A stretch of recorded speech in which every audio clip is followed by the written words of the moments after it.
Ladies and gentlemen, good day and welcome to Compuage Infocom Limited Q4 FY22 earnings conference call. This conference call may contain forward-looking statements about the company which are based on the beliefs, opinions and expectations of the company as on date of this call. These statements are not the guarantees of future performance and involve risk and uncertainties that are difficult to predict. As a reminder, all participant lines will be in the listen-only mode, and there will be an opportunity for you to ask questions after the presentation concludes.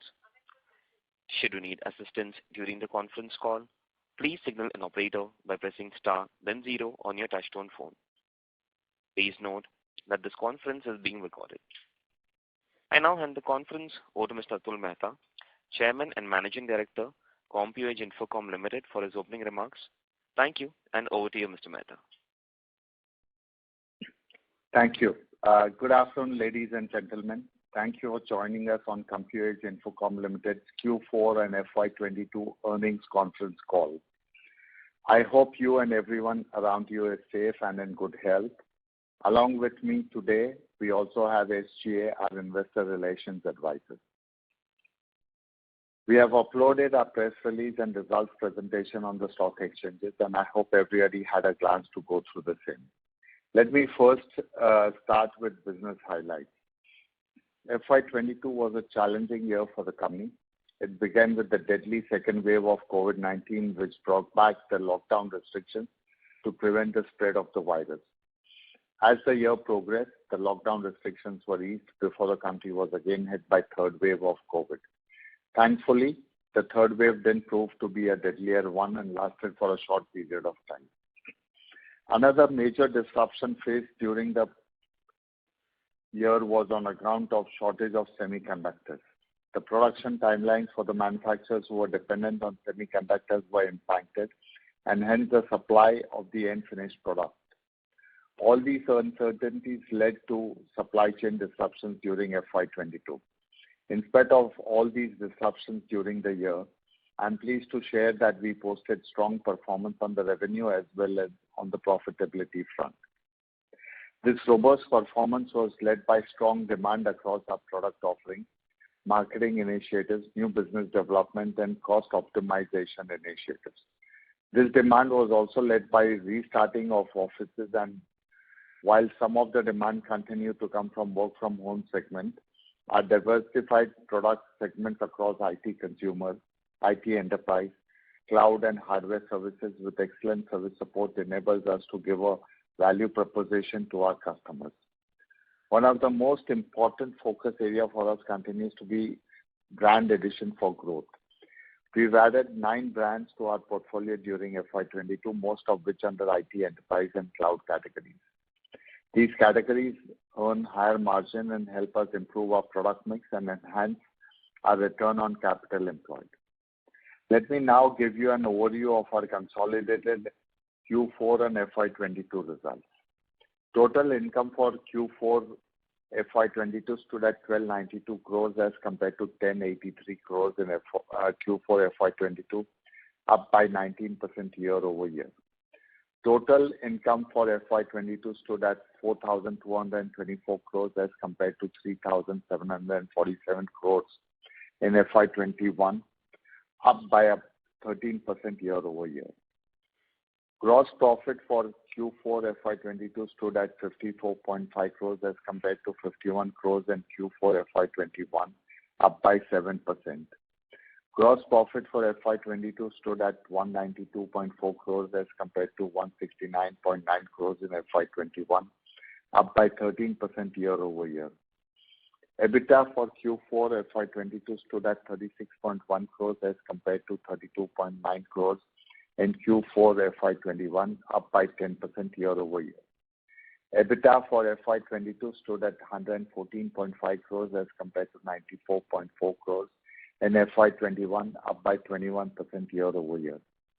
EBITDA margins for Q4 FY22 stood at 2.87% compared 2.8% as compared to 3.0% in Q4 FY21, contracted by 20 basis points. However, EBITDA margins expanded by 20 basis points to 2.7% in FY22 as compared to 2.5% in FY21. PAT for Q4 FY22 stood at 10.4 crores as compared to rupees 7.6 crores in Q4 FY21, up by 38% year-over-year. PAT for FY22 stood at rupees 26.7 crores as compared to rupees 20.7 crores in FY21, up by 29% year-over-year. Let me spend a minute on debt and return ratios. We have reduced our total gross debt by 69 crores in FY22. It now stands at 509 crores in FY22 as compared to 578 crores in FY21. Talking about short-term debt, which is our working capital debt, we have reduced that by 46 crores, even with income increasing by 13% year-over-year. Hence, our debt equity ratio has improved from 2.6x in FY21 to 2.1 in FY22. ROCE improved by 330 basis points to 14.7% in FY22 as compared to 11.4% in FY21. ROE improved by 150 basis points to 10.8% in FY22 as compared to 9.3% in FY21. Also happy to announce that the board has recommended a final dividend of rupees 0.2 per equity share for FY22. Before concluding my speech, I would like to mention that the IT products in the long term have to grow on sustainable basis given the need for the digitization, especially in our country. The world is moving in a rapid pace towards complete digitization, and this is not possible without an extensive use of IT products and its services. Along with the rising adoption of IT products, the distributors like us play a very crucial role for this journey to be successful. Going forward, our focus will continue to keep on adding new brands to our portfolio, penetrate newer regions to increase the scale of the business, improve the product mix, and optimize the cost structure to drive the profitability and thus create value for all our stakeholders. With this, I now open the floor for Q&A. Thank you very much. We will now begin the question and answer session. Just to ask a question, may press star and one on their touchtone telephone. If you wish to remove yourself from the question queue, you may press star and two. Participants are requested to use handsets while asking a question. Ladies and gentlemen, we will wait for a moment while the question queue assembles. Participants, you may press star and one to ask a question. The first question is from the line of Amit Shah from A Securities. Please go ahead. Hello. I have a couple of questions. So firstly, can you give some insights on new brand partnerships you have signed and the business opportunities from these new partnerships? So we've signed most of these brands in the space of enterprise and cloud. We've signed brands like Alcatel-Lucent, which is in the network infrastructure space. We have signed Velox, which is in the security cloud space. We have signed Zoho. So some of these brands, of course, I do not have the entire list right in front of me at this point of time. And these brands primarily offer the opportunity of higher profitability for the company. That is the whole objective. While they may not be as big in the immediate future in terms of the size and the revenue that it can bring to the organization. The goal of the company is to enhance not only the top line but the profitability, as well as to ensure that we fill in the product gaps which exist in the company or which has a strategic role to play as we move along. Understood, sir. Sir, and what is our company's cost of debt? Do you have any plans to reduce the debt in FY23? So the cost of debt would be in the region of about 10 to 11%, And as you would have seen, we've reduced some debt in this financial year FY22. Moving forward, of course, our endeavor would be to control that. I will not be able to comment upon whether we are going to be able to reduce it, because working capital plays a very important role in driving a business, and it will all depend upon the growth that the company achieves in the financial year FY23. Okay, sir. Sir, and so lastly, can you please share revenue contribution from each segment and margins in each segment for FY22? Yeah. So we have 4 divisions: IT consumer, IT enterprise, cloud, and hardware services. IT consumer has contributed 55%, IT enterprise 33%, IT or I should say cloud offerings is at about 12%, and services is less than 1% because it is more on the bottom line contribution that it brings for the company. And in terms of margin contribution, that is something that we are not in a position to share. That is something that what I can mention is the gross margins that we have in each of the businesses differs, and while it's not only the gross margin that plays a role, it is also the question of ROI depending upon the working capital cycle. So it's a very complex worksheet which gross margin standalone will not give a true reflection of the business. Okay, sir. Thank you. Thank you. Participants, you may press star and 1 to ask a question. The next question is from the line of Sanjay from Envision Capital. Please go ahead. Yeah, good afternoon, and thank you for giving me this opportunity. Sir, I see that the margins are very low. I mean, it's roughly around 2 to 3%, which I see EBITDA margins. So, I mean, are there any plans to further improvise on these margins as we see that the demand is increasing, I mean, the IT industry for these enterprise solutions as well? So, I mean, where is the issue exactly coming in to extract these kind of pricing? Is there attrition which is hitting this? I mean, can you highlight some things on this?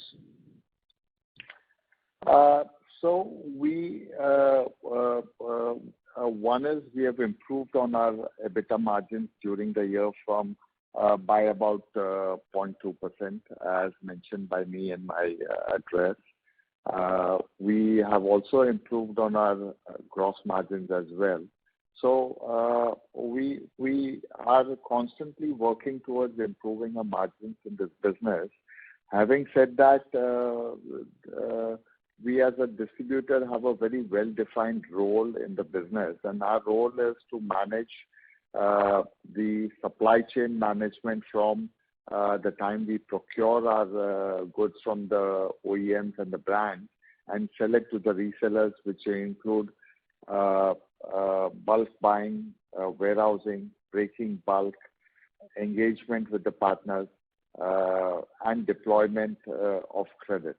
So with that as a role, the margins are also defined to some extent by the brands and the OEMs, and we play within those parameters defined by them. But of course, we are trying to improve on the same by bringing in a product mix that would help us enhance the offerings as we move along. Okay. I see this. And any other major challenges which you are facing, sir? As you mentioned that there are supply side concerns coming in, so and even geopolitical issues are in the place. So I mean, have that as well impacted? I mean, or you foresee something in the future which will impact us? So supply side challenges, there were 2 challenges. One was the availability of semiconductors, and that has created on certain product categories, not all, huge longer lead times. That is one problem which has come about. And second has been the disruption of the actual supply chain, in terms of material movement from the component guy to the OEMs and from OEMs to us. So these were the two constraints that were felt by us. Now, there has been some improvement because it has been going on for a while, but we still have a long way to go to come back to normalcy. And as we speak, our principals, the brands and the OEMs are not able to give us a definite timeline by when it will be completely under control, while everyone is working on it. But I mean, there are a lot of challenges, apart from the geopolitical challenges which have come about recently. The impact of geopolitical challenges, the increase of oil prices, and thereby the interest and the inflation, I think that impact we will have to see as we move along, because all these have been the recent developments of the past 2 to 3 months. While the demand on the IT side is definitely going to be there, because now the last 2 years people have realized the need for IT, but I'm sure there will be some impact of all these factors which I just mentioned. To what extent, only time will tell us.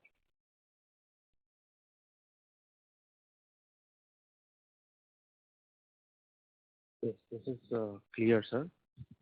And any guidance on FY23 revenue or margins you expect we can achieve? I mean, if you can help us with that. I'm not going to give any guidance. That's something that I've been refrained from doing. But of course, our endeavor will always be to improve on the same as we have been able to do so in FY22. Okay. And one last thing from my end is that are we losing out on any OEMs which is affecting, which may affect us on the revenue or margin side in the future? Is there any major thing we see and foresee? Nothing at all. Absolutely. Okay. That's all from my end, sir. Good luck. Thank you. Thank you. Participants, you may press star and 1 to ask a question. The next question is from the line of Priyanka Shah from NM Securities. Please go ahead. Thank you, sir, for the opportunity. Sir, in which category are you focusing on to grow the business in future?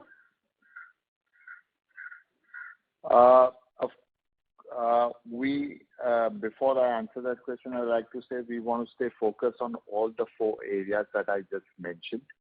But the real focus will be to improve on the bottom line, whatever product and whatever category helps us. And we see that happening more in terms of the enterprise and the cloud space, apart from the services that we are offering. Okay, sir.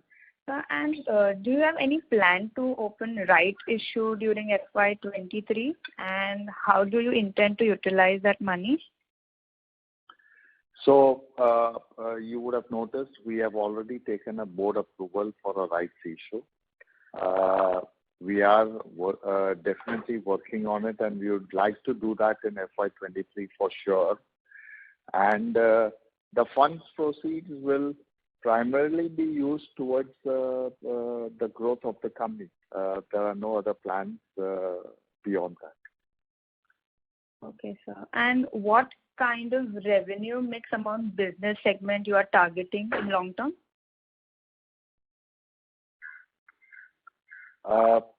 We are going through some industry dynamics on account of COVID. For example, the consumer business has been robust because of the demand of laptops and smartphones as a category. And the enterprise business has been slow on account of the supply chain constraints that have come about. So at this point of time, we would not like to give a definite direction in terms of where we are headed. But as I've already mentioned that we want to focus on profitability, and one of the areas that would help us improve profitability is enterprise and cloud. And to what extent the revenue split will come about, that I think something time alone will tell us. Okay, sir. Thank you so much. Thank you. Participants, you may press star and 1 to ask a question.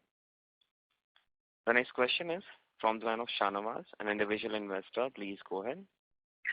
Hi, sir. Good afternoon. I just want to know one thing is what is the free cash company has generated during FY22, and the rights issue. Someone has asked this question.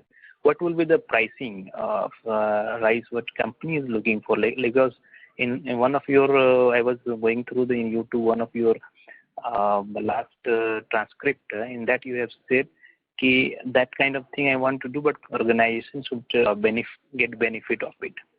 So, I mean, what kind of pricing you are looking for? Because the prices, if you see, is very much down. Even though price you have given a robust performance, the stock is not performing. And one is this. Second question is this.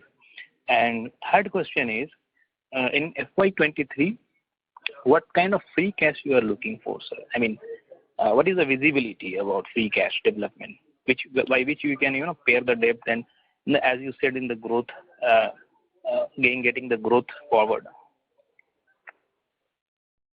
As you have seen, we have improved on our working capital cycles in the financial year FY22. Our working capital days have been reduced from 62 to 54 approximately. So that is something which has helped us in reduction of our debt to that extent. And moving forward, it is going to be our endeavor to keep working on this area, and that would help us in keeping our debt under control. I will not say that we will be reducing our debt significantly, because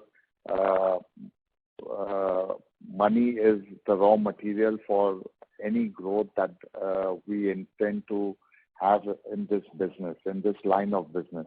And therefore, we will see to it that we try and conserve resources as much as we can, and thereby have the debt in control. I'm not able to, because of disruption and the working capital cycles being unpredictable, able to predict what is going to be the free cash reserves for FY23. Yeah. Coming to the second question on the rights. So market, as you see, is very volatile at this point of time, and therefore we are not able to predict at what price points we will be coming out with the right issue. I think that is a call we will take as we come closer to the date. And of course, in terms of the price of the share, that is completely where we have no control over it. But if you see the price points over the last 1.5 years, I think the price has moved up fairly well, and it has improved substantially over the period of over 1.5-2 years back. Thank you, sir. But one more last question I have about this, because one is rights. You said you will issue in this FY23. Can we get an idea in which quarter or half, like first half or second half, you are planning this rights issue? And second, just I wanted to put it this way. You are making a lot of revenue. The organization is able to make, but the entire money ultimately going to bank. and I was looking after 2-3 years, means financial year's results.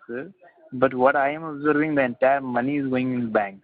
So, I mean, that way my question was like how we can, if you issue faster rights and all, this can be converted into profit in a PAT in the balance sheet. I mean, profit and loss statement. And, I mean, as a whole, the balance sheet will look much better. So, is it any idea like, and you have a plan like you want to do in a H1 or H2 of these rights? Yeah, you're absolutely right. It would help improve, while equity is always an expensive means of financing, but we need to have a balanced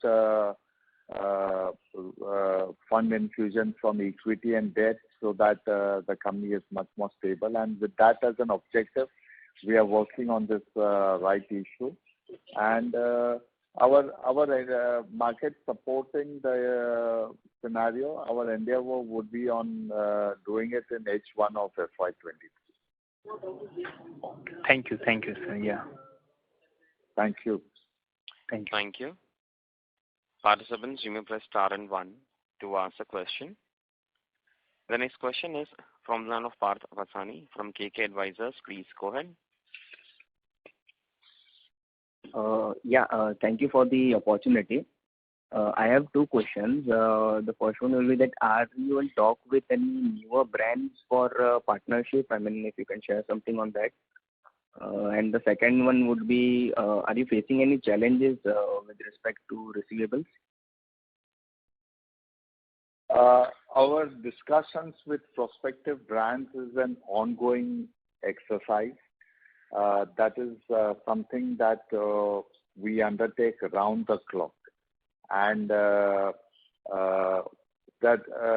2 things that determine the sign up of a brand. One is the brand themselves wanting to expand their distribution network.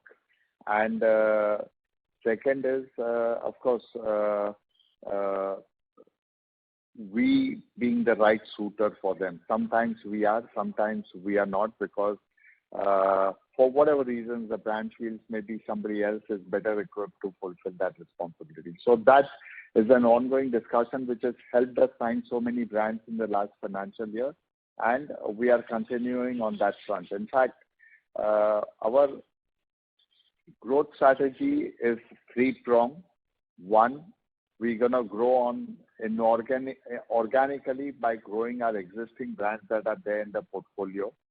Number 2, we're going to add brands which will bring in inorganic growth for the company.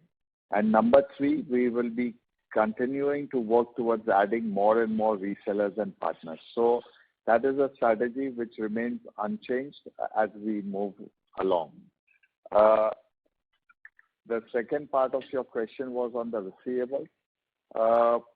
While there are delays, but there are no challenges is what I would put it on. Okay. Do you have any follow-up question? No. That's it. Thank you very much. Thank you. Participants, you may press star and 1 to ask a question.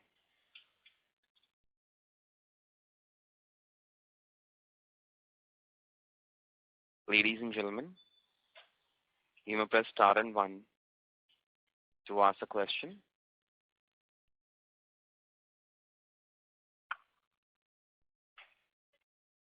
As there are no further questions, I now hand the conference over to Mr. Atul Mehta for closing comments.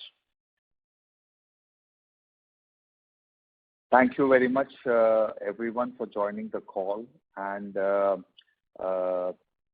if you have any further questions, please feel free to reach out to SGA, our Investor Relations Advisors, and we'd be more than happy to address them from time to time. Thank you. Thank you very much. On behalf of Compuage Infocom Limited, that concludes this conference. Thank you for joining us. You may now disconnect.